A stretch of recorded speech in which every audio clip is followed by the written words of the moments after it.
Hi guys, my name is Steve Oltman, and I'm talk to you a little bit about who I am in our first module here together in our class 854. So, um, as we get started here, uh, a little bit about me is I'm married. I have three boys. We attend New Spring Church, agriculture influenced. What I mean by that is I'm around a lot of ag stuff. My boys are big into 4-H, sports raised. I played a lot of sports when I was in high school and stuff, but I'm always willing to learn something new. So there's always something new going on with me. Here's a couple pictures of my boys. Gabe is showing some pigs there in the first picture. The middle picture is my middle son Luke, and he's got his calf there. And then my youngest son is there pretending to be a lifeguard because before I started having a larger leader role, I spent my summers as a teacher, also managing the city pool for El Dorado. So kind of a lot of stuff going on in our lives, but we really enjoy it and we're always staying busy, so it's always a plus. So some of my work experiences, I began in education as an elementary ed building aide. I ended up finding out that I loved working with kids, so I went back to school. I went to Wichita State and got a bachelor's degree in elementary education. And as soon as I was done with that, I started a master's degree in adaptive special ed from Fort Hays, and I'm continuing on with Fort Hays here as we continue my educational growth as well. But worked in an alternative school setting, working with kids with social motion disorders before I became an interrelated teacher for 7 years, and now I'm back at that same school that I was teaching at as now their lead teacher and kind of running the school program there for them. Some of the highlights that I came up with our first few articles we read here was our school-based management system gives the level of autonomy to the site leaders. So for me, it's kind of like now I get to be kind of in charge a little bit of the money there a little bit. Um, but I also know that there's other places that do centrally managed resources where one person or central office staff is in charge of that, and there's some positives about that. Or this consistently, it's done school wide rather than just for one school location and setting. Um, it's an effective process from building to building where it's always the same. It's streamlined across the table. You can buy in bulk and get larger quantities for less cost, like for textbooks and things of that nature.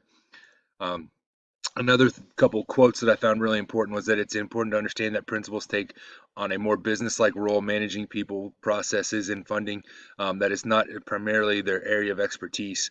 It's an increased role in other areas, unlike teaching students. So a lot of the stuff that we're going to be looking forward to doing as we grow into better leaders and principals is more regards around that rather than being what we're used to doing now. So it's their principal's responsibility to prepare for the school budget a record of projected revenue and expenditures.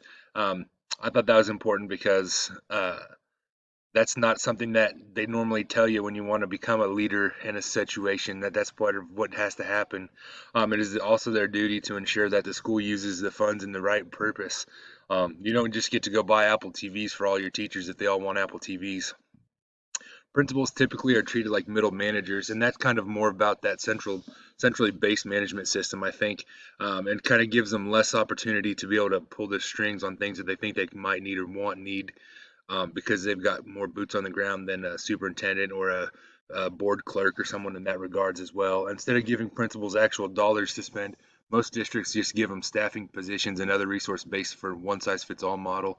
It's kind of imposes a little bit of an issue, like you might need this counselor because this grant says you get X amount of dollars to fund this position, but you could really use another third grade teacher, so you don't have that opportunity to get that third grade teacher because you're just kind of pigeonholed into what the districts or what the legislation is funding or grants are out there for you. The management administrative responsibilities have multiplied with the rise of technology, new legislation requirements, and the pressure of the economy. So everyone's always trying to find less money and things like that. And so there's a lot of things that you'll see in some of my concerns that kind of go with some are number in these numbers here in the middle here. Um, regular and accurate regular and accurate accounting is a crucial step for the financial health of a school, and that's an important thing because if you don't have the funding to be able to keep the lights on and keep kids in the building, you'll never able to be able to continually adapt and evolve your education needs for them as well. And this last year in education alone has kind of showed that there's a lot of things that we can change and adapt and look at doing differently.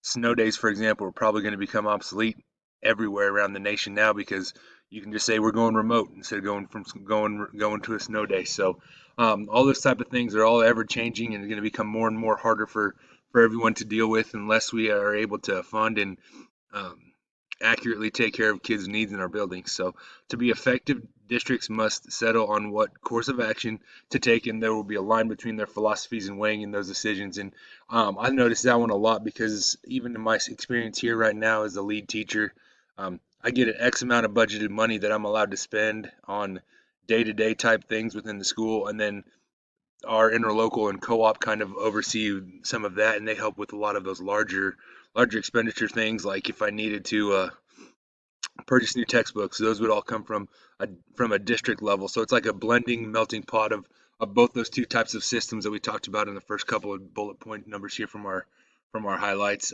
Some of the seen versus unseen things that I've seen as a teacher or even in this ed principal lead role here now is some fundraising. Principals always seem to be the patriot for fundraising. Um, they also are really easy to be able to say, hey, go get this if you need this, or I can get you that if you need that, if it's a basic school purchase need for needs. And I'm talking like a little workbook or a textbook or extra pens or papers or whatever, those type of things. Technology improvements, I see a lot of principals or leadership role that comes in that regards where you're pushing a lot of those technology improvements throughout to teachers because you're middle managing some of it because it came down district wide this way, and that's like what I mean, the district wide implementations. Hey, we're going to Ames Web progress monitoring, so bottom line is everyone's going to do it, so manage it and get it pushed out to everybody the best you can. Some of the unseen things that you don't normally see out of principals, or I haven't seen, is they create the budgets, they gather the fundings, they prioritize their teachers needs, and then to stay current on the legislative changes without what's going on, and that changes very rapidly. In many states, that can change every 2 years based off of just the different type of people who are elected into the House or Senate at the state level, let alone the federal level when it happens too. So those things all change based off what other needs are, and so there's really unseen things. And you have to prioritize what your teacher's needs are. Like one teacher might say she needs this, and then this other teacher says he needs that. Which one is more important? And you don't ever see that when you're in the teaching role, you know. So some of my school budget concerns as a moving forward as a leader or as a principal is staying compliant with the changing requirements. It seems like there's always a new grant or a funding thing that's out there that you have to make sure you're able to do this or do that. Not being able to fulfill all the needs within the building, so not being able to make sure all the teachers get what they want or need. Wasting funds on not needed programs like having an extra um, school counselor or making sure, hey, we have this extra transportation director or assistant director in regard there, but we could use another teacher or five more paras or something like that. You know, just not having it all being used efficiently within the school. And community involvements with gifts, grants, and fundraisers. Some of that I'm not sure exactly what the legalities are of all of that yet. We're moving forward, so that's one of my concerns, and it's kind of brought up a little bit when they were talking about the fundraising parts in our articles that we read. So the next slide is my references, but that's what I got for you guys. So I'm looking forward to working with you all this semester, and best of luck in everybody in their classes. Thanks.